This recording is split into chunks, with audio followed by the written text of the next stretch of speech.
Une équipe, 650 personnes. Leur objectif, produire tous les jours des médicaments pour l'Algérie et 7 autres pays africains.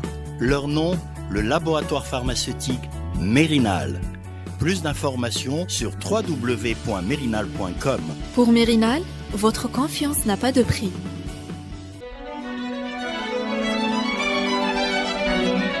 Pour bien s'entendre, il faut bien s'écouter. Rendez-vous sur M, la petite radio du Grand Maghreb. Chers amis auditeurs, bonjour, bienvenue à vous. Merci encore une fois de nous retrouver. Nous sommes comme d'habitude très heureux de vous avoir parmi nous aujourd'hui autour de cette table pour revenir sur l'actualité qui vous a marqué cette semaine, qui nous a marqué aussi à travers les yeux et les oreilles des journalistes qui sont présents ici même dans ce studio ce matin. Il y a Abdou Samar, responsable, directeur du site d'information Algérie Focus. Bonjour Abdou. Il y a également Qadi Hussein, directeur d'interface média qui édite Maghreb Émergent. Bonjour Hussein. Bonjour. Et puis Abed Sharaf, chroniqueur, journaliste indépendant. Il a écrit beaucoup de livres. Il est auteur aussi avec nous ce matin. Bonjour. Abed, bonjour. Bonjour à vous. On va revenir bien sûr sur ce qui a fait l'actualité cette semaine. Nous avons retenu deux sujets principaux. La première partie, on va revenir sur ces deux textes qui ont été introduits par le ministre de la Défense. Obligation de réserve pour les hauts gradés de l'armée, on connaissait. Pourtant, il y a donc deux nouveaux textes qui ont été introduits dans ce sens par le chef d'état-major qui est vice-ministre de la Défense, élargi aux officiers supérieurs à la retraite. Alors, pourquoi imposer le silence des généraux ? Pour qui ? L'armée est-elle condamnée à rester muette, observatrice de la scène politique et de la corruption ? On en débat ce matin. Et puis, une petite pause tout à l'heure. En revenant, nous vous parlerons économie. Un nouveau modèle économique, c'est ce que nous propose Abdelmalek Sellel, le Premier ministre, depuis quelques jours, voire quelques mois. La réponse du gouvernement à la crise du pétrole, dont il dévoilera les grandes lignes lors de la prochaine tripartite qui est prévue donc le 5 juin. Qu'est-ce que c'est que ce modèle économique dont nous parle le Premier ministre et qui va rompre avec l'économie de la rente ? On en discute tout à l'heure. Un tour de table, comme d'habitude, messieurs, pour faire un point sur ce qui vous a marqué, peut-être une autre actualité. Abdou, je vais commencer par toi, rapidement. Une image, une déclaration, une information. Plusieurs images qui sont reliées à une seule personne, c'est Madame Benrabret, qui pour moi, on peut contester son bilan, mais je ne comprends pas l'acharnement personnel de certains médias et courants conservateurs contre sa personne. Il y a chaque jour des insultes contre elle, il y a chaque jour des critiques contre elle qui sont très très personnelles. Je ne comprends pas pourquoi on se focalise sur cette personne qui vient d'hériter de 19 ans, je pense, de bimboudisme. Je crois que franchement en Algérie, être une femme déjà ça dérange, être une femme ministre ça dérange, être une femme qui maîtrise pas encore plus l'arabe classique ça dérange. Je trouve vraiment dommage que le débat soit au niveau des rats de pâquerettes et j'espère qu'on pourra arriver à aller au-delà de cette personne et parler d'éducation de manière sérieuse. C'est vrai qu'on s'est posé quelquefois la question de savoir si elle n'était pas seule, si elle se retrouvait pas seule face à cette déferlante. Effectivement, une partie sur les réseaux sociaux, elle est très alimentée, la polémique. Hussein. Oui, ce qui m'a marqué cette semaine, c'est une semaine où c'est la première semaine depuis longtemps où on n'a pas eu de nouvelles révélations sur Panama Papers et sur nos corrompus du gouvernement. Et c'est spectaculaire que rien ne se soit passé. On le regrette. On ne sait pas s'il faut le regretter. Ouais, Abed. En Syrie, les militaires américains, russes et iraniens font la guerre du même côté, publiquement. Pour moi, c'est un tournant très important pour toute la région. C'est assez frustrant de ne pas pouvoir parler de ce qui se passe ailleurs parce qu'il y a beaucoup de choses qui se déroulent sans qu'on puisse revenir là-dessus parce qu'on a notre propre lessive, j'allais dire. Et cette semaine encore, ça a été cette polémique après le Conseil des ministres présidé par le chef de l'État. L'armée, je le disais tout à l'heure, est soumise à l'obligation de réserve. C'est une règle générale. On va y revenir dans un petit instant. Mais voilà, il fallait quand même s'arrêter un petit moment sur le décès de Mohamed Abdelaziz, le président sahraoui, qui s'en va sans que la question du Sahara occidental ne soit résolue et qu'on ait avancé sur ce processus. On va faire un tour de table rapide parce que c'est quand même important de dire un mot, bien qu'on aura l'occasion d'y revenir au moment où l'autre président ou un autre sera placé ou le remplacera à ce poste, Hassan. Oui, c'est un événement important. On a choisi de ne pas en parler parce qu'on avait cette opportunité d'échanger là-dessus. C'est d'une certaine façon la fin d'une époque. Mohamed Abdelaziz a été à la tête du combat des Sahraouis pour l'autodétermination depuis tellement longtemps. Il a incarné la lutte. C'est un peu l'équivalent d'Yasser Arafat à la tête de l'OLP. Yasser Arafat est revenu en territoire occupé. Il n'a pas finalisé la construction de l'État palestinien, mais il est revenu à Arisha, parce qu'il y avait la solution de Jéricho d'abord, et il a exercé une fonction de chef d'État quasiment reconnue à l'échelle mondiale, ce que n'a pas connu Mohamed Abdelaziz. Je me pose la question de savoir où est-ce qu'il va être enterré. À mon avis, ça va être probablement dans la bande du Sahara occidental qui est en fait de facto libérée, parce qu'elle est du côté extérieur du mur, que les Marocains ont dressé. Non, Dakhla, c'est sur le littoral. Ils ont une cité qui s'appelle Dakhla. Oui, Dakhla, c'est en Algérie. C'est dans les camps en Algérie. Mais il y a Bir Lahlou, il y a Tifariti, il y a des spots, d'ailleurs ravagés par la guerre, qui existent, et ils peuvent l'enterrer là-bas.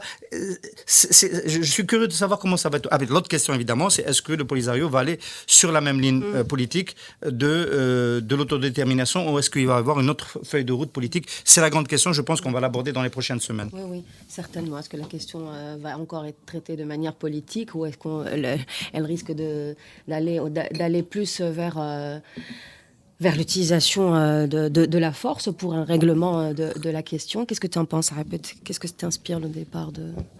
Écoute, c'est Mohamed Abdelaziz, c'est quelqu'un que j'ai connu d'abord. Que j'ai vu, que j'ai connu d'assez près pendant un moment. Et puis, les choses ont évolué autrement. C'était un homme méthodique, déterminé. Il était un peu timide.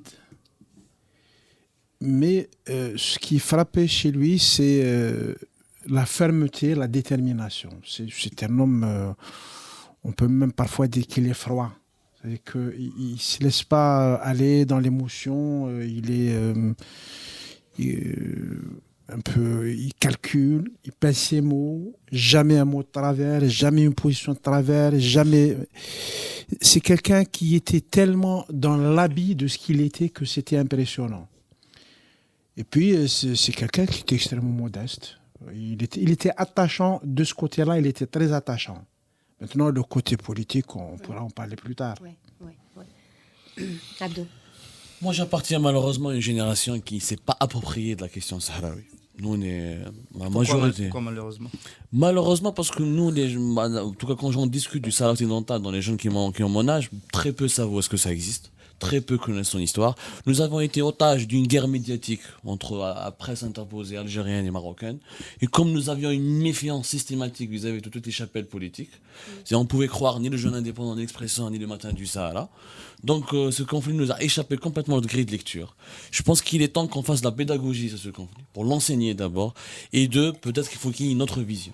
Parce que je trouve malheureux que ce conflit continue à bloquer le Maghreb et continue à justifier la fermeture des frontières entre nous et les Marocains. Moi, j'aimerais bien qu'on débatte en toute sérénité. Malheureusement, en Algérie, dès qu'on essaie de sortir de la grille de lecture diffusée par certains médias, on nous dit tu es pro-marocain. Moi, on a fait le procès, tu es pro-marocain. Moi, je suis pro-Maghreb.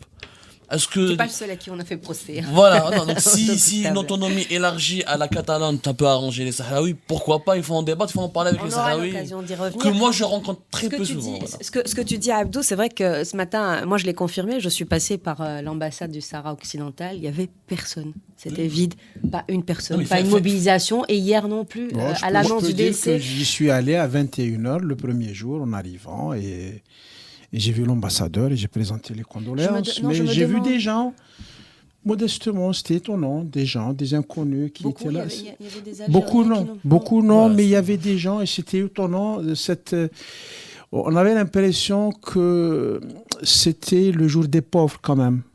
Les gens qui ne sont pas médiatiques, c'était touchant. C'était touchant. Voilà, on va pas, malheureusement, on ne pourra pas en faire le débat, mais est-ce que c'est pas l'affaire? Est-ce que ce n'est pas l'affaire de l'État? Est-ce que Sahara occidental, c'est pas d'abord une affaire de l'État? C'est l'affaire du régime. C'est l'impression que j'ai eue encore ce matin. Propose une autre lecture, devient pro-marocain et pro-marzane. Et c'est vraiment malheureux parce que c'est pas comme ça qu'on fera avancer cette cause. On aura l'occasion d'y revenir les prochains jours. On va s'atteler au menu que j'ai déballé en début de cette émission. L'armée est soumise à l'obligation de réserve. C'est une règle générale. Ça, on le savait. Pourquoi ces deux textes dont je parlais tout à l'heure, il y a un petit moment, qu'est-ce qu'ils apportent de plus? Qui veut prendre la parole? Non. Vas-y, développe. Non, c'est l'obligation de réserve pour un militaire, c'est quelque chose qui coule de soi. Ça va de soi. Surtout dans les pays démocratiques, quand un ancien officier supérieur, un ancien des services de renseignement publie un livre, il le soumet à la maison mère pour validation. Parce qu'il dit des choses. Lui, il a quitté la maison, mais on ne sait pas s'il n'y a pas des gens qui sont cités, qui ne sont pas encore en opération, qui risquent de mourir, ou là, si c'est les services spéciaux. Là. Donc, il y a des règles. Eux, ils ont des traditions de fonctionnement, et ça fonctionne à peu près correctement. Quand ces militaires parlent sur le terrain politique, ils sont supposés tenir compte des besoins de sécurité de leur pays. Donc, il y a une certaine réserve. En Algérie, je ne pense pas que c'est ça qu'on vise. En fait, l'objectif derrière, c'est d'avoir une loi, un texte vague qui permette de dire aux généraux, vous la fermez. Parce qu'on fonctionne à côté de la loi. Donc c'est ça le problème. Hassan, qu'est-ce que tu en penses? Quand on revient un peu sur les textes qui régissent ce corps, on sait que l'obligation de réserve en fait partie pour les officiers qui sont en fonction et pour ceux qui sont à la retraite, la question est posée parce que là, à ce moment-là, ils sont soumis au secret de défense et non pas à l'obligation de se taire parce qu'ils ne sont plus militaires. Pourquoi ces deux textes? Oui, moi j'ai la même lecture, pour une fois, ça m'arrive, assez pessimiste de ce type d'évolution. La semaine dernière, j'avais dit qu'il y avait plusieurs options sur la carte, sur la feuille de route. Il y a l'option de la répression. La répression, je pense qu'elle a démarré d'une certaine façon à l'intérieur du régime. C'est-à-dire qu'on commence à réprimer en priorité et de façon plus féroce les siens. Parce qu'on sait qu'après, on sera amené à en découdre avec le reste de la société. C'est ce qui va venir quand la crise, on en parlera en deuxième partie, va déployer ses conséquences. Et ça a commencé. Il y a un prisonnier politique, il y en a au moins un en Algérie, on n'en parle pas peut-être suffisamment, c'est le général Hussein Ben Hadid, qui est en prison parce qu'il a exprimé un point de vue sur la situation politique. Et il y a d'autres personnes, d'autres officiers supérieurs de l'ANP qui expriment des points de vue. Nazar ayant atteint les plus hautes fonctions, il est le plus toléré de tous, mais il fait partie un peu de l'animation de cette scène politique. Ça fait problème. Donc on essaie de faire la police dans son propre camp, dans ce qui a été le même camp à une autre période, sachant que c'est d'abord en faisant ça et en faisant de bons exemples dans ce camp, dans son propre camp, quand on aura l'autorité, la légitimité pour aller taper en face quand ça sera nécessaire. Et de mon point de vue, on s'en rapproche. Ouais. Le général Nazar, c'est vrai qu'il a beaucoup pris la parole ces derniers jours. On sait qu'il fait partie des gens viristes qui ont rompu avec... Il a été en colère surtout contre un média français qui s'appelle Monde Afrique, qui nous a révélé. Il a rompu en tout cas avec la présidence, avec Gaït Salah, je ne sais pas. Mais ce qui est certain, c'est qu'il a promis de dire des choses. Est-ce que c'est pour le faire taire, lui? Je pense pas. D'abord, moi, d'après mes informations, parce que parler de ce sujet, encore une fois, pour échapper aux étiquettes politiques. Ça n'a parlé de camps, etc. Justement, moi, j'aimerais bien avoir une analyse qui dépasse les camps. Il se passe quoi? Il se passe que aujourd'hui, celui dont on attend le plus la prise de parole, c'est le général Toffer, c'est plus le général Nazar. Cette loi, donc, d'ailleurs, il faut voir les décrets d'application. Est-ce que, par exemple, un général ne peut plus écrire des mémoires? Qu'est-ce qu'il doit dire, qu'est-ce qu'il ne doit pas dire? Donc, on ne comprend pas encore les nuances de cette loi. De deux, elle intervient dans un contexte où il y avait une série de mises à la retraite. Il y avait pratiquement plus d'une centaine d'officiers. Si on compte tous les officiers du DLS qui ont quitté leur poste, plus tous les généraux de l'armée, il y avait des centaines. Et ces gens-là commencent à se regrouper à se voir dans des salons, à discuter entre eux à Club des Pins, dans certaines maisons. Et on a même des informations qui confirment que le général Nazar a reçu une délégation de ces gens retraités, qui lui ont remis des doléances, etc. Et c'est ce mouvement politique qui inquiète les Bouteflika et compagnie. C'est-à-dire, on veut absolument empêcher, dans l'optique de la succession de 2019, à ce que ces gens-là puissent peser sur l'actualité. Ça, c'est l'information qu'il faut retenir. D'abord, ces gens-là bougent. Ils commencent à parler politique. Nous, personnellement, on les rencontre. Moi, il m'arrive de rencontrer des gens à la retraite. Ils viennent nous dire, voilà, comment ça se passe, etc. Voilà. Entre en parler, s'organiser, c'est... En tout cas, qu'ils puissent parler, moi ça me dérange pas, qu'ils puissent parler, qu'ils puissent s'organiser. Je pense que quand quelqu'un quitte l'armée, il devient citoyen. Je pense que tout citoyen algérien qui met la politique pour moi. Un principe compte que à partir du moment où tu deviens citoyen, tu as le droit, à condition, comme a dit mon ami Abed, de ne pas dépasser certaines limites fixées par l'armée. Par contre, j'aimerais bien qu'on se plonge sur certaines prises de parole de certains anciens du DRS qui sont complètement hasardeuses et dangereuses. Quand c'est M. Khelfaoui sur Nahar TV nous explique, l'ancien capitaine du DRS, j'ai oublié son grade, colonel, voilà, et qui nous dit sur Nahar TV, l'Algérie va devenir la Syrie en 48 heures. Je pense qu'une telle prise de parole médiatique effraie de telle façon, avec aucune donnée palpable, effraie de telle manière les Algériens, je pense franchement c'est dangereux. Je suis pas d'accord quand j'entends certains officiers parler dans les tribunes médiatiques, aller dans des guerres de clans, etc. Je trouve ça vraiment pas à la hauteur d'un militaire. Et je suis en fait favorable à ce qu'il y ait une prise de parole organisée, mais qu'elle soit organisée dans le sens de l'éthique, de la déontologie, pas dans le sens de la répartition clanique du pouvoir. On se retrouve à revenir en arrière pour essayer de comprendre pourquoi ça se passe et quand a eu lieu le dérapage. Pourquoi les militaires sont les anciens militaires sont les seuls à s'exprimer et sont les seuls dont la voix est relativement audible? C'est parce que le pouvoir a laminé ceux qui devraient parler, c'est-à-dire les partis, les associations, un mot qui me gêne, les intellectuels, les gens qui font les idées. Ces gens-là, le pouvoir les a broyés. Et donc, les gens pensent que la décision se passe exclusivement chez ceux qui ont porté la tenue ou qui portent la tenue. Et donc, quand un colonel parle, on a l'impression que c'est important. Alors que parfois, c'est complètement farfelu. Sauf si c'est Hicham Aboud. Parce que Hicham Aboud fait partie de cette catégorie-là. Hicham Aboud ne peut pas parler en Algérie. Il avait créé des médias. Et Hicham Aboud, d'ailleurs, ça aurait pu être l'événement de la semaine, j'aurais pu le citer comme événement de la semaine. Il poste régulièrement des vidéos sur YouTube.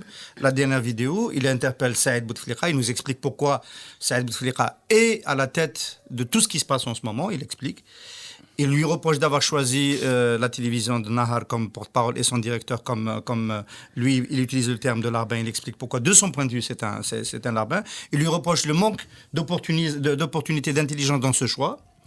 Et quand il parle des enjeux de la transition. Il dit, on ne peut pas te faire confiance à Saïd Bouteflika pour choisir pour nous les Algériens le successeur à ton frère, parce que quand on voit les gens que tu choisis pour te servir, c'est très mauvais. Oui. Donc, c'est pour ça que je te fais pas confiance.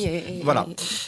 Et donc, ces anciens officiers, on peut rappeler que notre collègue Hicham Aboud a été d'abord officier du DRS.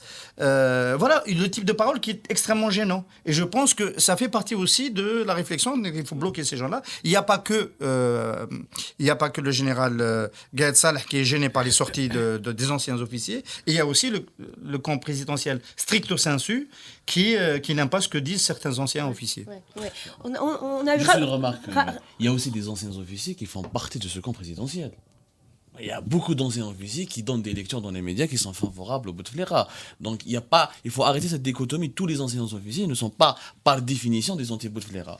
De deux, moi je pense que le débat le plus important, c'est que on oublie, ces gens-là ont fait partie du pouvoir. Ils ont détenu ce pouvoir au moment où cette classe d'opposants a été laminée. Donc il ne faut pas l'oublier. Oui. Donc moi je m'érige je m'indigne contre ceux et celles qui essaient de faire de ces gens-là des martyrs. Ils ne sont pas des martyrs à ma définition. Tu as donné l'exemple de Hicham Aboud. Attends, excuse-moi, Aboud, 2 secondes. S'il te plaît. Dans cette logique, ces gens-là, quand ils sortent du camp du pouvoir pour se positionner de manière différente. En fait, ils sont objectivement toujours avec le pouvoir parce que ils nous emprisonnent dans un combat politique qu'ils ont imposé quand ils étaient dans la boîte et aujourd'hui, ils veulent continuer à l'imposer. Or, la solution des problèmes du pays ne se pose pas dans la guerre entre Toufiq et Gaïd Salah. Ça va déboucher sur la victoire de qui? De Toufiq ou Gaïd Salah? On a vécu avec Toufiq et Gaïd Salah. Ouais. La solution, c'est de sortir complètement de cette matrice politique. Bien sûr. Mais pour essayer de rester dans le sujet, parce que vous en sortez un petit peu, tu as cité Hicham Aboud, bon, il y a Nazar, il y a des déclarations de Nazar et tout. Il y a eu Souaidia, les déclarations Souaidia dans les années 90. Elles n'ont pas abouti à un texte. Le chef d'état-major... C'était pire, dans les années 90, on aurait pu justifier à ce moment-là le droit l'obligation de réserve. Ils n'avaient pas autant de pouvoir, les Bouteflika, à l'époque. Ils n'avaient pas autant de pouvoir, ils n'avaient pas réussi à éliminer autant d'officiers supérieurs de l'armée. Là, ils ont autant de pouvoir. Là, il faut reconnaître qui dirige l'Algérie, c'est les Bouteflika. Et sont eux le campus. Oui, mais bon. Il y a même eu un ami. Non, mais c'est une affirmation que je conteste de manière radicale. Les Bouteflika dirigent le pays. Comment radical quand tu vois le nombre de lois qui leur sont favorables et comment le pays est géré en fonction de leurs intérêts. On va parler tout à l'heure de l'économie. En économie, tous les hommes d'affaires qui prennent des projets sont tous ces bailleurs de fonds du 4e mandat. Restons dans l'armée. Le statut du fonctionnaire de l'armée, qui c'est qui le décide aujourd'hui? C'est le président de la République, il est chef d'état-major. C'est lui qui décide de la carrière et du statut du militaire, de l'officier, du général. On ne peut pas dire les choses, Hagdek. Non, moi je cite des textes. Il y a ce qui a été proposé au Conseil des ministres, c'est une révision du statut du militaire. Donc, c'est la loi. 2006, hein. C'est pas le président, c'est la loi. C'est la loi qui décide. Ensuite, ce sont des arrêtés du ministre de la Défense pour appliquer la loi. Il y a une connotation politique. Donc, en théorie, c'est totalement politique, bien sûr. C'est pas une connotation. Ce sont des choix politiques. Donc, mais comme le Parlement n'existe pas, donc c'est le chef du moment. C'est lui qui décide. Mais juste une remarque. Est-ce que l'armée a été perdante dans cette affaire? L'armée n'est pas réellement perdante, parce qu'autant qu'institution, elle garde toujours ses privilèges. Aucun regard critique sur son budget, aucun regard critique sur ses gros contrats. Le Bouteflika a pris le pouvoir, mais il aura laissé énormément de choses dans lesquelles il ne se mêle pas. Donc l'armée n'est pas réellement perdante. On parle pas, il y a des débats en Algérie qu'on ne peut pas oser. Est-ce qu'on peut oser le débat sur le service militaire? Personne ne l'ose. Le débat sur les budgets de l'armée, personne ne l'ose. Donc il y a juste un rééquilibrage au sein de l'armée. Mais l'armée reste maîtresse de ses choix. Stratégique du moins. Qui est ciblé dans cette démarche-là?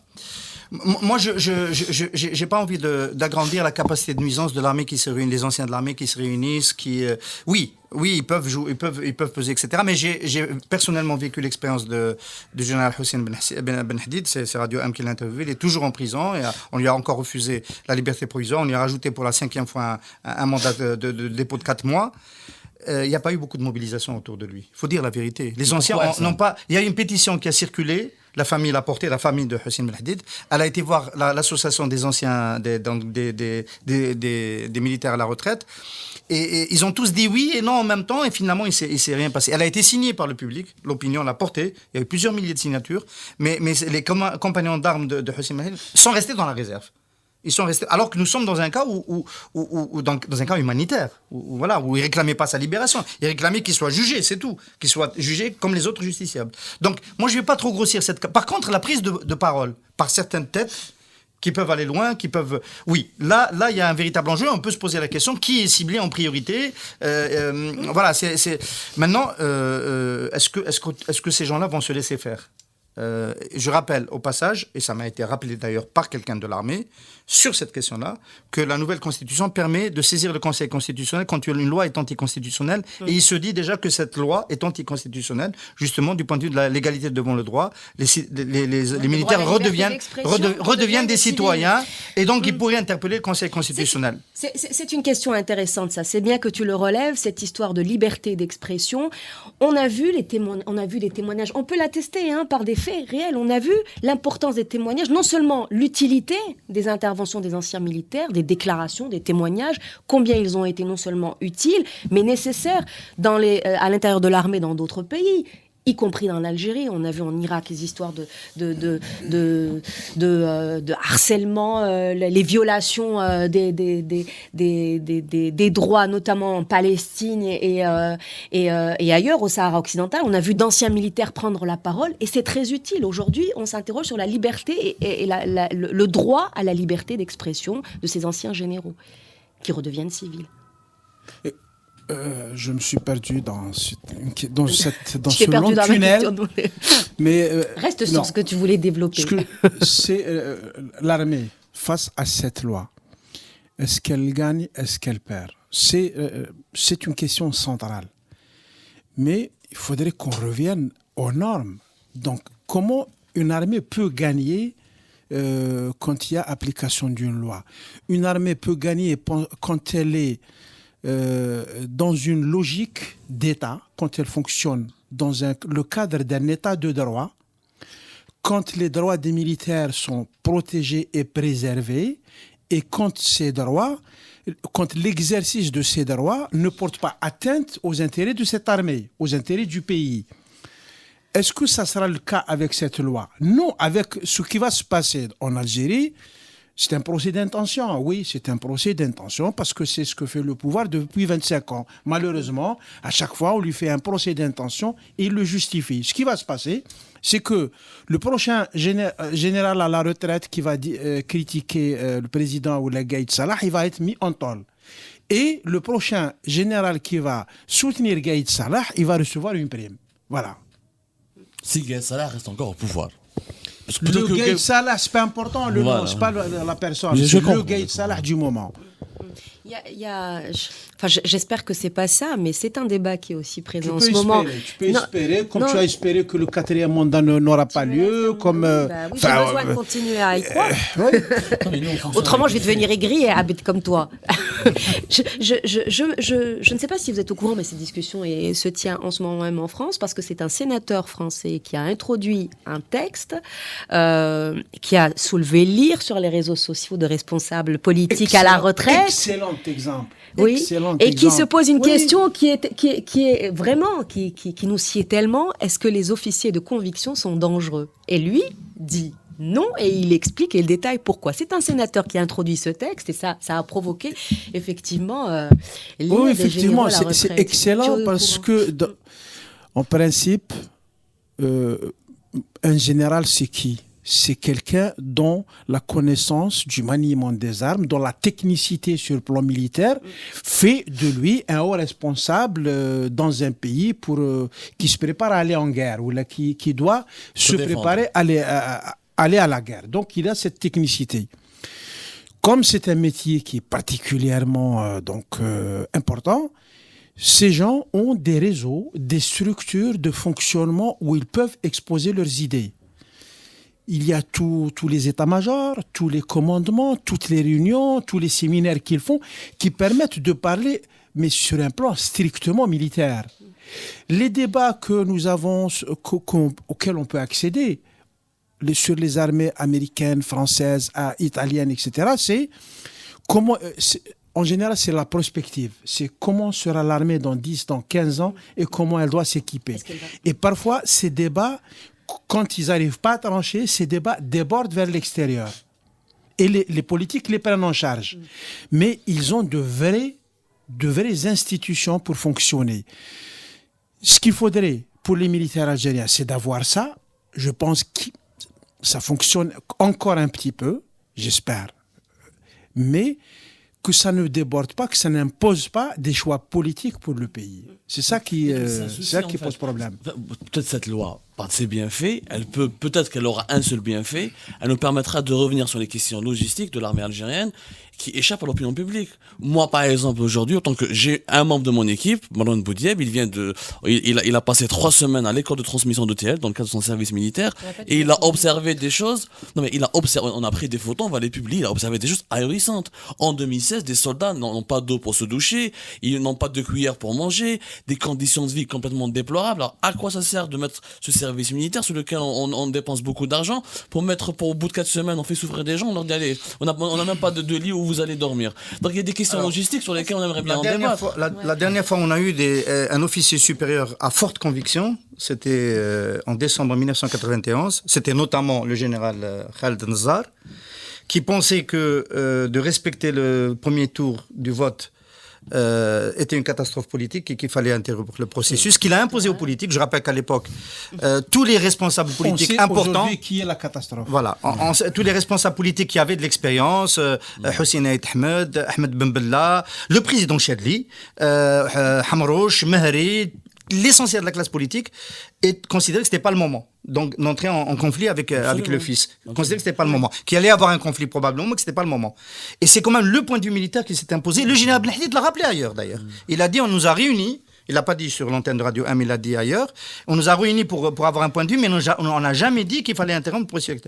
Général Nazar a été au-delà. Il a été au-delà. Donc voilà, c'est pour répondre à la question du sénateur français, des officiers supérieurs qui ont une forte conviction, oui, mais il faudrait qu'ils soient canalisés dans les institutions et sous la tutelle du politique. Ouais. Là, la question est intéressante. Ce que tu dis, il faut ajouter dans quel pays. Quand on est dans un pays où les institutions fonctionnent correctement, c'est bon d'avoir des officiers qui ont de la conviction. Mais c'est quelle conviction dans un pays qui ne fonctionne pas? On manque pas de conviction face à la corruption aujourd'hui. Est-ce qu'on manque pas de conviction? Est-ce que les officiers et les hauts gradés ne manquent pas de conviction face à un problème comme celui de la corruption? Un militaire n'a pas à lutter contre la corruption, il a à défendre le pays. Juste par rapport à la sortie médiatique, la dernière sortie médiatique qui m'a moi frappé en tant que jeune Algérien, c'est de Général Touati sur France 2, un documentaire où il nous explique, avec un grand sourire, oui, nous étions conscients que l'interruption du procès électoral allait accélérer la violence en Algérie. Mais on l'a fait. Avec un grand sourire. Moi qui n'ai pas étudié, on a perdu des amis, je me souviens même pas de ma mère, je l'ai même pas vu pendant 2 ans à cause de ces événements de 90. On a un général qui parle à la télévision française, même pas un média algérien, et qui nous explique de la manière la plus normale possible. Moi, quelqu'un pareil, j'aimerais bien qu'il parle pas comme ça. Cet homme est surnommé le Mokh. Le cerveau. Vous voulez pas dire un mot quand même sur la corruption? Vous voulez pas dire un mot sur la corruption et sur l'importance ou pas de garder le silence? Les militaires, c'est pas leur métier. Lutter contre la corruption, c'est pas leur métier. Il faut pas qu'ils le fassent, ils n'ont pas à le faire. C'est un métier d'autres gens. L'armée doit rester observatrice de la scène politique. Mais par contre, c'est à l'origine. Si l'armée sert de base sociale à un régime corrompu, c'est fini. Il y a plus rien à faire. Ce qu'il faudrait, c'est que cette armée regarde les choses en face, fasse le constat qu'elle est devenue la principale force sociale qui porte ce régime et qu'elle en tire les conséquences. Qu'elle se montre exemplaire. Pourquoi on ne nous explique pas les gros contrats d'armes, comment ils sont? Pourquoi on ne nous explique pas où partent les 13 milliards de dollars dans des casernes, on n'a pas où dormir? On nous explique. Je vais rester frustrée, moi, je vous le dis tout de suite, je vais rester frustrée par rapport à cette question. On va prendre une pause et puis on revient tout de suite après pour parler économie. Qui a dit que les Algériens n'étaient pas capables du meilleur? Parlons du laboratoire pharmaceutique Mérinal. Né à partir d'une officine de quartier, Mérinal a débuté sa production en 2002. Toute petite déjà, cette entreprise voulait offrir la meilleure qualité à son pays. Aujourd'hui, 500 Algériens rigoureux et soucieux de votre bien-être travaillent tous les jours pour offrir le meilleur à l'Algérie et aux 7 pays où Mérinal exporte. Là, moi je dis que je suis fier d'être algérien. Vous n'êtes pas d'accord ? Pour Mérinal, votre confiance n'a pas de prix. C'est reparti pour votre café presse politique, ensemble jusqu'à 10h. On va parler économie, mais ne pas passer outre cette décision du président de la République, du chef de l'État, de limoger Mohamed Lexassi, le gouverneur de la Banque d'Algérie. Pourquoi ? Fais le tour. Hassan. Hassan Haddouche vient de nous rejoindre, spécialiste en économie. Oui, il faut quand même le Bonjour. signaler. Bonjour, Quand même le Hassan, signaler. j'ai Bonjour, bien sûr. Je pensais que tu étais là depuis le début, tu vois. Hassan Haddouche qui a respecté, Tu ne m'as pas quitté depuis le début. l'obligation de réserve dans la première partie. Ouais, Oui, voilà. absolument. En bon militaire qu'il est. Bien sûr. Et donc, les raisons, on les connaît pas. Enfin, on les connaît pas. Il y a eu des hypothèses, à mon avis, qu'il faut écarter. Il y en a une qui a été formulée par Louatan hier, qui parlait de l'état de santé. Apparemment, c'est fantaisiste. Il y a l'état de santé. Apparemment, il est en excellente santé, d'après les informations que j'ai. Il est d'ailleurs encore relativement jeune. Hein. Il a 63 ans, quelque chose comme ça. Donc, c'est pas quelqu'un d'âgé. C'est quelqu'un qui est en très bonne santé. Donc, je pense pas que ce soit un motif de santé. Non, il y a plusieurs façons d'interpréter La durée du mandat aussi. On n'en sait rien. Voilà, on n'en sait rien. Il y a un mandat. On n'en sait rien. Il a atteint la limite. Si On je n'en peux me sait rien. permettre, d'après des C'est inspecteurs. assez curieux comme argument. Enfin, oui. Non, Oui, laisse-le terminer. Vas-y, Hassan. Non, disons on ne connaît pas les raisons exactes. Hein. Elles n'ont pas été dévoilées officiellement. Mais toi, qu'est-ce que Donc, tu en penses le communiqué officiel dit que, comme le Conseil des ministres a procédé à un certain nombre de nominations, et puis voilà. On ne sait pas, disons, quelles sont les raisons qui sont officiellement, on ne les connaît pas. Mohamed Laksassi méritait de partir ou est-ce qu'il méritait de rester? Non. Par rapport au travail, alors maintenant, voilà. Par rapport au travail qu'il a fait, manifestement, disons, c'est quelqu'un qui aurait dû rester. Si on se place dans une perspective de réforme économique, et disons, en particulier, si on se place dans une perspective de conjoncturelle, c'est-à-dire dans une perspective d'ajustement, le problème qu'on a aujourd'hui, c'est l'ajustement économique. C'est-à-dire qu'il faut passer d'une économie qui vivait avec un baril à $100 à une économie qui doit vivre avec un baril à $50. C'est un petit peu le rôle de la Banque d'Algérie d'effectuer cette transition-là. Elle a une fonction essentielle dans cette transition-là. Il se trouve que, disons, au cours des 18 mois passés, 2 ans maintenant, ça fait que, disons que les prix du baril de pétrole ont commencé à diminuer, à chuter fortement, disons, il se trouve que la Banque d'Algérie est la seule institution algérienne, disons, à avoir négocié sérieusement cet ajustement, à avoir, disons, pour ce qui la concerne et en ce qui concerne ses prérogatives, disons, à avoir, dans un certain nombre de domaines, effectué les ajustements nécessaires. C'est probablement la seule institution à l'avoir fait. Les autres sont encore dans l'attente et on attend encore les actions que devraient faire les autres, entreprendre les autres institutions, disons. Juste donc d'après des amis à moi qui travaillent à la Banque d'Algérie, il y a un règlement qui dit que normalement, à la tête de la Banque d'Algérie, on fait 2 mandats. Donc ce n'est pas un limogeage, c'est une fin de fonction. Et il a commencé en 2001, nous sommes en 2016. Non, pas en 2001. Non, il a commencé 2001-2002. Il a fait Comme 16 vice-gouverneur. Non, il est comme gouverneur. Non, il est gouverneur de la Banque d'Algérie depuis 2001-2002. Il n'est pas gouverneur, j'en suis sûr de ça. Ça tient pas la route non plus. Non, mais enfin, logiquement, il y a un règlement qui dit après 2 mandats, on le remercie. En 2002, hein.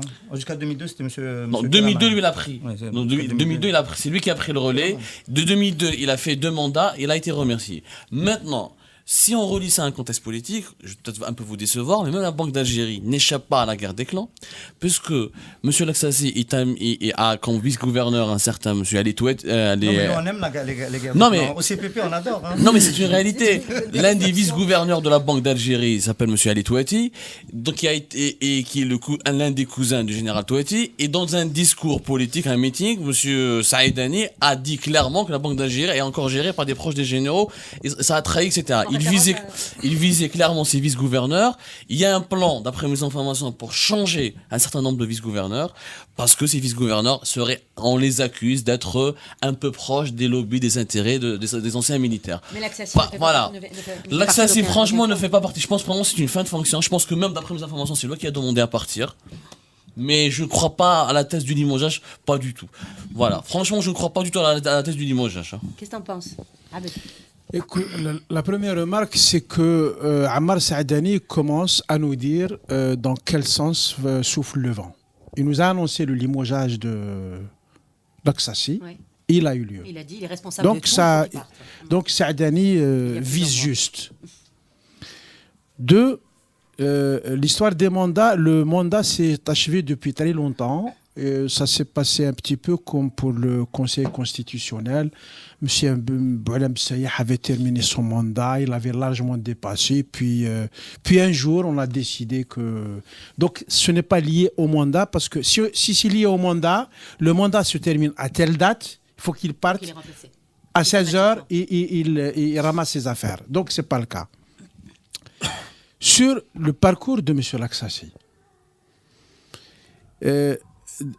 on peut le voir de deux manières. Soit dire qu'il a réussi à préserver un minimum de choses à la Banque centrale. C'est la gestion des recettes en devises. Il a gardé quelques règles de fonctionnement qui ont permis de sauver quelque chose. Mais M. Laksassi a failli en 2012, 2013, 2011, 2012, 2013. Quand il y avait beaucoup d'argent, c'est là que le pays a raté le virage et c'est là que Laksassi a raté le virage avec tout le monde. En laissant faire, il n'avait pas les prérogatives, c'est vrai.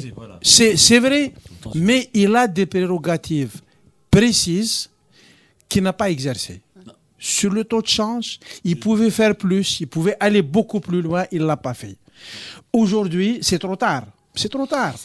Moi, je pense que ce sont les défauts de M. Mohamed Laksassi, que j'ai beaucoup critiqué, que Dieu me pardonne, pendant très très longtemps, qui font aujourd'hui qu'on lui retrouve des qualités. Oui.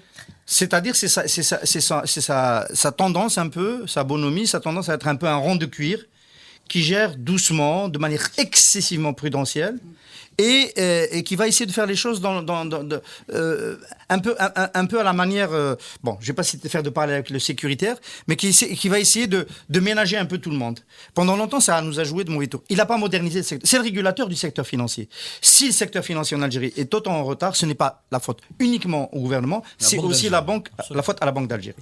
La monétique, il a édité des règlements pour réduire le recours au commerce extérieur au moment où il y avait moins d'argent pour les banques commerciales. Mais il aurait pu faire la même chose pour le recours à la monétique, pour le recours à... C'est pas une décision politique? Non, c'est la banque. La banque empêche les banques commerciales depuis 2014 d'utiliser plus d'un certain ratio de leur chiffre d'affaires à l'international dédié au commerce. Donc ça permet de réduire. Donc c'est en rapport aux fonds propres. C'est un peu technique, mais il a fait des choses sur un plan. Il n'a pas modernisé. De ce point de vue-là, il n'a pas permis la diversification du secteur. Depuis l'affaire Khalifa, il y a des privés algériens qui auraient voulu ouvrir des banques. Et le signal de la Banque d'Algérie, c'est fermé. Il y a plus de 20 agréments sur son bureau il les a mis sous le coude. Il n'y a pas eu de banque privée nouvelle, de M. Laksassi. Si, c'est lui. M. Laksassi. Ça a été annoncé. Non, attends, c'est lui. Le gouvernement a dit depuis l'affaire Khalifa. Il n'a rien dit, le gouvernement n'a rien dit. Écoute, c'est M. Laksassi qui reçoit les dossiers dans son bureau et c'est lui qui signe. Mais est-ce qu'il a l'indépendance? J'ai pas fini. J'ai parlé du mauvais côté de son bilan, qui est... Depuis la crise, Laksassi a joué un rôle intéressant, et Hassan l'a souligné. Il dit aujourd'hui, du point de vue de la il n'aurait pas dû partir, parce que c'est lui qui a accepté de faire décrocher le dinar. On peut rappeler qu'au choc de 86, quand le prix du pétrole a décroché, le gouverneur de l'époque, je ne vais pas citer son nom, de la Banque d'Algérie, a rehaussé le taux du dinar vis-à-vis du franc notamment, du franc français, en 1986, qui a causé une catastrophe. Et voilà. Et donc, de ce point de vue-là, il a fait ce qu'il fallait. Il a donné les alertes avec les notes de conjoncture, etc. Voilà. La question maintenant, que signifie son départ? C'est plus dans la lecture du CV qui est son successeur. On est en train de se tromper de débat là. On est en train de se tromper de débat. Tu as une idée, un mot quand même avant de parler. Non, j'allais te donner la parole justement. Son remplaçant, parce que tu as dit, non, ça va aller. Tu veux dire un mot quand même sur son successeur? Tu veux dire un mot sur son successeur, s'il te plaît, avant de rentrer dans le détail? On se trompe de débat. Le problème aujourd'hui, c'est pas de savoir si M. Laksassi, ce que M. Laksassi a fait depuis 15 ans, disons, c'est un problème qu'on posera peut-être dans d'autres circonstances, à mon avis. Il y a des choses qu'il n'a pas fait sur 15 ans, qu'il aurait dû faire. Une gestion plus active des réserves de change, peut-être un fonds souverain, peut-être une gestion plus active de la monnaie du dinar, en particulier une gestion plus agressive, disons, à l'égard du marché parallèle. On est bien d'accord. Sur 15 ans, on est d'accord. Il y a des choses... C'est pas le débat d'aujourd'hui. Le débat d'aujourd'hui, c'est qu'est-ce qui s'est passé depuis 2 ans. Ce qui se passe depuis 2 ans, c'est et c'est pas le débat seulement d'aujourd'hui, c'est notre problème, et ça va être un très très très gros problème dans les années qui viennent, c'est la chute des revenus de l'Algérie. On est dans une situation, on est face à ce que la Banque d'Algérie, M. Laksasi, appelle un choc externe de grande ampleur. C'est par rapport à ce choc externe de grande ampleur qu'il faut ajuster l'économie algérienne. Il faut réaliser un ajustement, une adaptation de l'économie. Ça, il n'y a que la Banque d'Algérie qui l'a fait depuis 18 mois. Il n'y a que la Banque d'Algérie qui a pris les mesures nécessaires sur le plan de la gestion du dinar, sur le plan de la gestion du commerce extérieur, y compris d'ailleurs par le coup de pouce qu'elle a donné récemment à l'emprunt obligataire en diminuant le niveau des réserves obligatoires. Elle a pris toutes les mesures. Elle a pris les mesures les plus difficiles à prendre. Voilà. Tu penses que son successeur va faire dans la continuité ? Des mesures qui l'ont rendu, des mesures qui sont très très impopulaires. Des mesures qui sont très très impopulaires, c'est-à-dire que la chute de la valeur du dinar aujourd'hui, disons, c'est en gros, Laksasi paye les pots cassés, parce que tout le monde dit c'est sa faute, tout le monde dit c'est sa faute. Tout le monde, et c'est à mon avis, il paye. Il paye le fait qu'il sert un petit peu de bouc émissaire, il paye les pots cassés, il a assumé la dévaluation du dinar, il l'a organisé, etc. Il a aussi assumé le rétrécissement de l'accès, il a fermé le robinet du financement du commerce extérieur. Il y a beaucoup de gens à qui ça ne plaît pas, évidemment, ça ne va pas plaire. C'est des mesures difficiles, je veux dire, des mesures extrêmement impopulaires, que ce soit dans les milieux financiers ou que ce soit dans le grand public. Bon, il les a assumées. À mon avis, aujourd'hui, il paye les pots cassés. Mais il a pris les mesures qu'il fallait prendre. Et la Banque d'Algérie a pris la mesure. Maintenant, la balle, elle n'est pas dans le camp de la Banque d'Algérie, elle est dans le camp des autres. Bien sûr, j'aimerais qu'on parle quand même du modèle économique, du nouveau modèle économique que nous promet le Premier ministre. Mais un mot quand même sur son successeur, parce que c'est important. C'est le responsable de la BEA qui prend sa place. Qu'est-ce que vous savez de ce monsieur ? Est-ce qu'il va faire dans la continuité ? Est-ce que c'est quelqu'un qui a du courage politique ? Peut-être c'est ce qui manque aujourd'hui à un responsable économique de cette envergure. Moi, je peux répondre. Vas-y. Non, mais c'est sûr. Non, attends, quand même. Moi, je reviens au faux débat dans lequel on était tout à l'heure. Le faux débat, pour moi, est important. Monsieur Laksasi a fait tout ce que le gouvernement lui a demandé depuis 15 ans. Même les mesures de restriction qu'il a prises, il les a prises avec l'accord du gouvernement. Avec l'accord du gouvernement, ça ne pose... Il y a strict... s'il vous plaît, s'il vous plaît. C'est une orientation du gouvernement. Donc, lui imputer une velléité ou l'aide de faire n'a aucun sens. Aujourd'hui, on lui demande probablement d'aller dans des seuils que lui estime dangereux. C'est la première fois de sa vie, de sa carrière, qu'il a une velléité de dire non, là ça me dépasse. Mais jusque-là, il n'a pas existé. C'est quoi ces seuils dangereux ? Qu'est-ce qu'il a dit ? La planche à billets. Et c'est la planche à billets. Comment j'utilise la formule dans mon papier d'aujourd'hui, c'est les avances de la Banque d'Algérie au Trésor. De la Banque d'Algérie au Trésor. C'est faire fonctionner la planche à billets parce qu'il n'y a plus de dinars. On n'est pas sûr qu'il y ait un désaccord sur ça. Oui, on n'est pas sûr. On n'est pas sûr. Non, je suppose, si c'est ça, c'est à son honneur. Mais sinon, il a obéi au doigt et à l'œil. Est-ce que je peux dire un mot sur la succession, Hassan ? Parce que tu voulais contemporaliser le débat et le ramener à tout de suite. Est-ce que le successeur de Laksasi va être quelqu'un qui va poursuivre l'ajustement qui a conduit l'institution Banque d'Algérie ? C'est un peu la question. Oui. On est d'accord ? On ne fait pas de faux débat là. Bien. En Europe, il y a eu un grand moment après la crise souveraine, après le choc de 2008-2009, qui a été géré par M. Jean-Claude Trichet, gouverneur de la Banque Centrale Européenne. Jean-Claude Trichet, extrêmement prudent, extrêmement conservateur, il ne voulait pas que la Banque Centrale distribue des euros, soutienne les budgets des pays endettés. Il a beaucoup verrouillé et à un moment donné, il est arrivé à la fin de son mandat et il y avait une concurrence sur qui va lui succéder.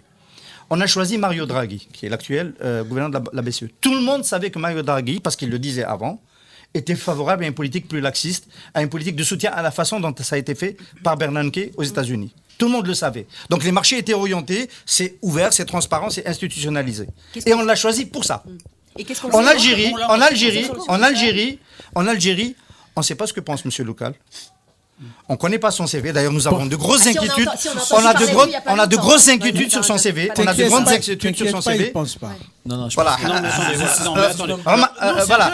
voilà. Donc on peut pas répondre à cette question-là. On sait par contre, je peux juste finir sur ça. On sait par contre que M. Loukal n'a aucune indépendance vis-à-vis de Saïd Bouteflika, vis-à-vis du clan dominant. Saïd Loukal, il est traité par une partie de la place comme étant quelqu'un qui doit complètement sa carrière à l'ère Bouteflika et au système en place. Donc on peut émettre de légitimes inquiétudes sur la résistance, le maintien d'une petite forme d'autonomie de la Banque d'Algérie. Un début de réponse, nous l'avons, parce que M. Loukal, comme on a dit, c'est un très bon exécutant. À la BEA, il n'a pas une gestion très personnelle. Il fait exactement ce qu'on lui dit de faire. Et je pense que dans l'état actuel, le gouvernement veut absolument avoir la même mise sur la Banque d'Algérie. Il doit avoir la même mise. Panama Papers, si ma mémoire est bonne, il a quand même pris des libertés pour investir de l'argent Panama Papers. Non, mais ça, c'est pas lui, c'est une décision du gouvernement. C'est une décision du gouvernement. Voilà. C'est une indication. Non, mais c'est pas lui encore. Pourquoi il a été nommé? Non, encore une fois, ça, c'est pas lui. C'est une promotion. Donc, c'est une décision du gouvernement. Ça remonte dans le temps. C'est une autre affaire. Franchement, c'est une autre affaire qui ne le concerne pas. Elle ne le concerne pas. Moi, je me rappelle que le dernier maître de la Banque d'Algérie qui voulait se rebeller et avoir une véritable vision, c'était Haj Nasser. Il l'a payé très cher. Et à l'époque, je vais énerver certains, il était le Cheikh Ibrahim de l'époque. On l'a accusé d'avoir volé le pays, d'avoir pris de l'or, etc. Le dernier qui a essayé d'avoir une indépendance à la Banque d'Algérie. Aujourd'hui, la Banque d'Algérie n'a pas d'indépendance. La preuve, il y a des réformes structurelles qui n'ont pas été faites. Le change à terme qui est exigé par les exportateurs, personne ne l'a fait. On n'a pas de fichier de fraudeurs. On a dit que ça a verrouillé le commerce extérieur, pas du tout, ça remonte à 2 ans. Les transferts illicites. N'en dis pas trop, Hassan va dire que c'est pas le débat. Les transferts, non, c'est un véritable débat. Les transferts illicites de devises par la surfacturation, etc. La Banque d'Algérie n'a rien fait par rapport à un fichier, etc.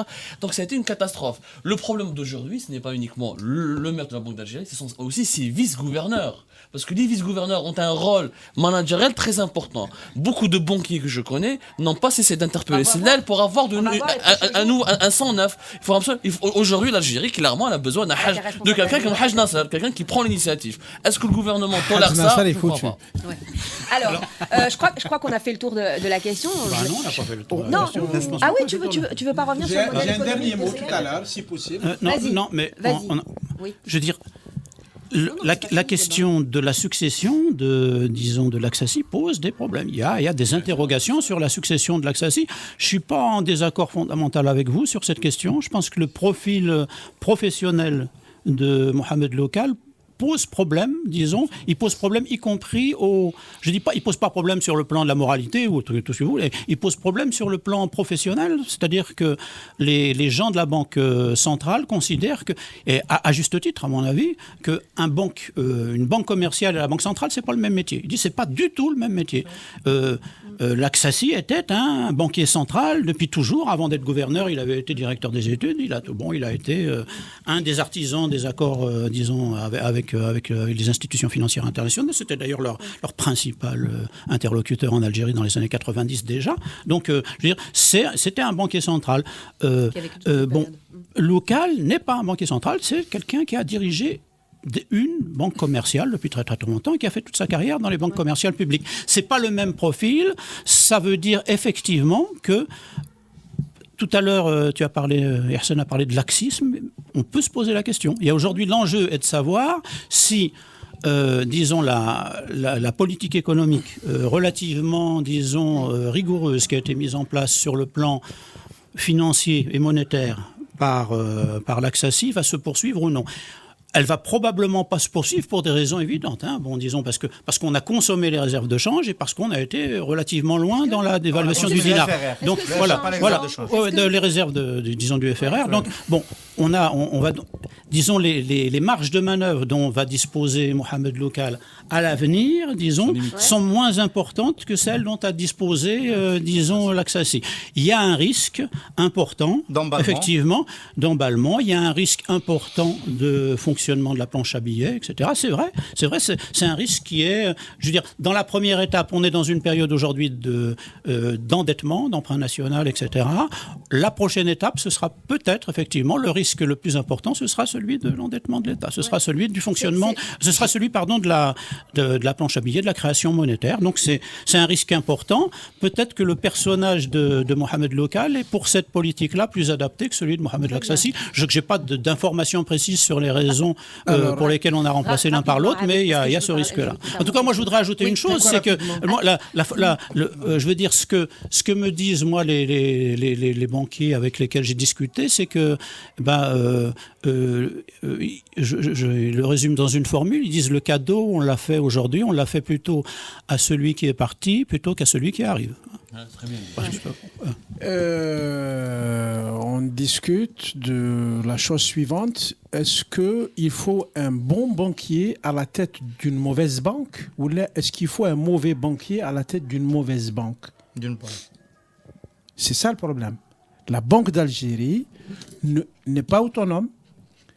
Elle n'exerce pas des prérogatives. Si tu veux, le monde moderne a mis en place un certain nombre de règles de fonctionnement de la finance. Si on va dans un système de type libéral, on sait ce qu'il y a à peu près à faire. La Banque d'Algérie n'a pas fonctionné sous Keraman. Ça a donné l'affaire Khalifa. Elle n'a pas fonctionné sous l'Aksasi. Ça a donné 200 milliards de dollars qui vont... on les reçoit, on les perd, on ne sait pas comment en quelques années. Donc voilà. Le problème pour la Banque d'Algérie et pour beaucoup d'autres choses, c'est de reconstruire la Banque d'Algérie, reconstruire la présidence de la République. Dans nos débats politiques, il parlait tout à l'heure de Saïd Bouteflika, etc., qui avait beaucoup de pouvoir. Est-ce que c'est Saïd Bouteflika? Est-ce que c'est Abdelaziz Bouteflika? Est-ce que ce sont d'autres gens qui sont au-dessous, qui tirent les ficelles? Je ne veux pas répondre. Moi, ce que je dis, il faut reconstruire la présidence de la République dans son fonctionnement et la Banque centrale, etc. Il ne faut pas se tromper de débat. Cette reconstruction, parce que je suis obligée, on n'a plus le temps, je suis quand même obligée. J'en ai parlé en début d'émission. J'en ai parlé au début de cette émission. On n'aura pas le temps, mais il faut quand même en dire un mot. J'en ai parlé en début de cette émission. Cette reconstruction, est-ce que c'est ce qu'annonce Abdelmalek Sellel, ce nouveau modèle économique? Alors, le modèle économique, si je peux résumer. Si je peux résumer, pour essayer de t'empêcher de terminer aussi sa deuxième partie sur la frustration, comme à la fin de la première. C'est pas possible. C'est pas possible. Mais on a un format de 50 minutes, 55 minutes. L'ajustement dont parle Hassan Haddouche, si on devait le résumer en dernière instance en une seule ligne de programme, c'est le système des prix intérieurs. C'est les prix qui vont s'ajuster en Algérie. Les services et les marchandises vont revenir plus ou moins vite à leur réalité de marché. Parce qu'il y a une fausse réalité qui est celle des subventions, qui était celle du dinar d'une certaine façon surcoté, etc. Ça va beaucoup se jouer. Le pouvoir d'achat va être raboté par les prix. Plus par les prix que par les licenciements, parce que dans la crise d'avant, c'était à la fois les prix et on avait licencié parce que l'État n'avait pas les moyens de distribuer des salaires dans le secteur public. Quand on dit prix, c'est une des fonctions prioritaires de la Banque d'Algérie. La première mission de la Banque d'Algérie, c'est de veiller. C'est ça. D'ailleurs, il y a un débat au niveau international académique. Est-ce que les banques centrales peuvent avoir une autre tâche que celle de veiller à maintenir un niveau d'inflation raisonnable? Ce débat est l'a réussi. Voilà. C'est une des choses qu'il faut souligner. Absolument. Et donc, on peut penser qu'aujourd'hui, on a besoin d'un gouverneur de la Banque d'Algérie qui match, qui va avec une politique qui va lâcher sur les prix. Ça va beaucoup se jouer de ce côté-là. Pour terminer sur une note peut-être optimiste, alors après, voilà, sur le modèle économique, peut-être. Moi, je pense que je sens une volonté de faire des réformes économiques. Elle est là, la volonté. Ce qu'il n'y a pas en Algérie, c'est l'équipe nécessaire pour mener ces réformes. On le voit clairement. On n'a pas l'équipe gouvernementale qui peut comprendre, comme au ministère des Finances, comme etc. On a vu des erreurs sur le prêt obligataire, le taux d'intérêt. On a vu beaucoup d'erreurs techniques, etc. dont on n'arrive pas à comprendre l'origine. Si on avait vraiment des cadres et si on avait vraiment des managers de qualité, on aurait pu les éviter. Le deuxième constat, c'est que le régime actuel n'arrive pas à attirer les compétences nécessaires. Non, mais le régime actuel n'arrive pas à attirer les compétences nécessaires. Aujourd'hui, trouver un bon manager qui abandonne un grand poste à la Deutsche Bank pour rentrer à Alger, pour devenir ministre des Finances, j'en connais pas beaucoup. Sur local, je pense que l'un de ses principaux défis aujourd'hui, il y a une banque internationale qui veut sortir de l'Algérie, c'est la HSBC. Si la HSBC sort de l'Algérie, ce sera un coup dur pour notre pays, surtout si on veut aller vers l'endettement extérieur. Ce sera un coup dur pour ceux qui terminer. Est-ce qu'on peut terminer sur une note optimiste? Parce que, je veux dire, le débat, il est un petit peu, je veux dire, les constats qu'on fait sont un petit peu noirs, sont un peu lugubres, disons.